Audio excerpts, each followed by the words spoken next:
Security challenges तो पूरे मुल्क में है और कहाँ नहीं सिक्योरिटी थ्रेट्स।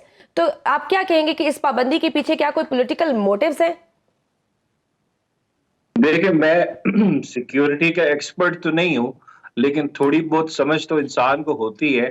अगर वहां पे किसी अटैक का खतरा है तो उसके अंदर जाने वाले एक अनआर्म्ड पॉलिटिशियन को, जिसके हाथ में एक पेंसिल या एक कागज का टुकड़ा हो, या एक वकील जिसके पास सिर्फ पेन या कागज का टुकड़ा हो, अगर उनके जाने से कोई सिक्योरिटी कॉम्प्रोमाइज होती है तो ये मेरी समझ से बाहर है। मुझे इस चीज की समझ नहीं आ रही।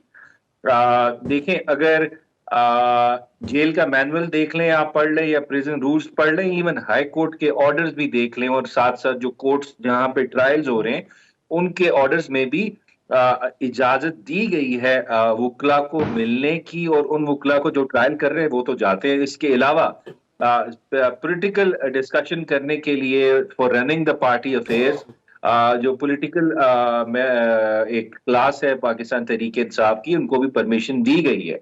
तो वो राइट। कोर्ट ने ऑर्डर्स करके उनको परमिशन जी। दी है।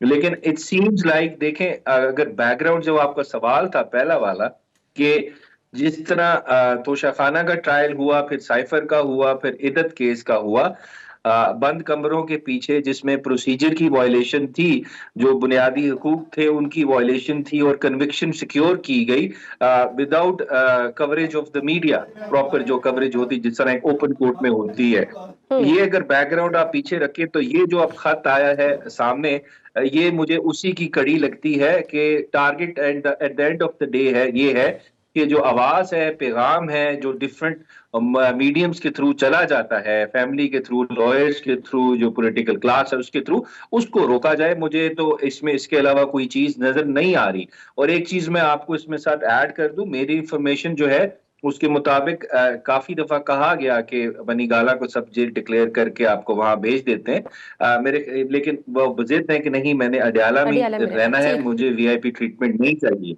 मौजूदा फाइनेंस मिनिस्टर है हमारे, उनके बकौल उन्होंने कहा है कि काबीना के इजलास के अंदर दरख्वास्त दी है कि उनको पाकिस्तान की दोबारा शहरियत दी जाए। मतलब वो नीदरलैंड के शहरी है क्या? कैसा अलमी है कि पाकिस्तान में कोई ऐसा काबिल बंदा ही नहीं है? अबू ज़र, मासूम लोग मासूम सवाल ही पूछते बहुत हैं। मासूमाना सवाल है मेरा आपसे। और ये राना गुलाम कादरी की खबर है, बाय द वे।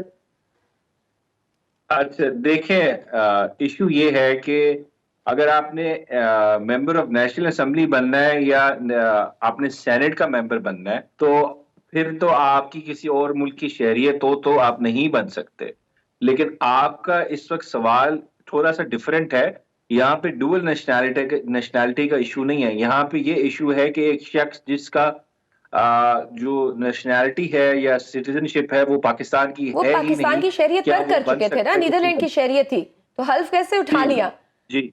अब जी, अच्छा, अब इसमें देखें, दो इश्यूज हैं। जिस दिन उन्होंने हल्फ उठाया, उस दिन तो वो क्वालिफाइड नहीं थे for becoming the finance minister. ठीक है, इस चीज में मैं आपको क्लियरली बता रहा हूँ।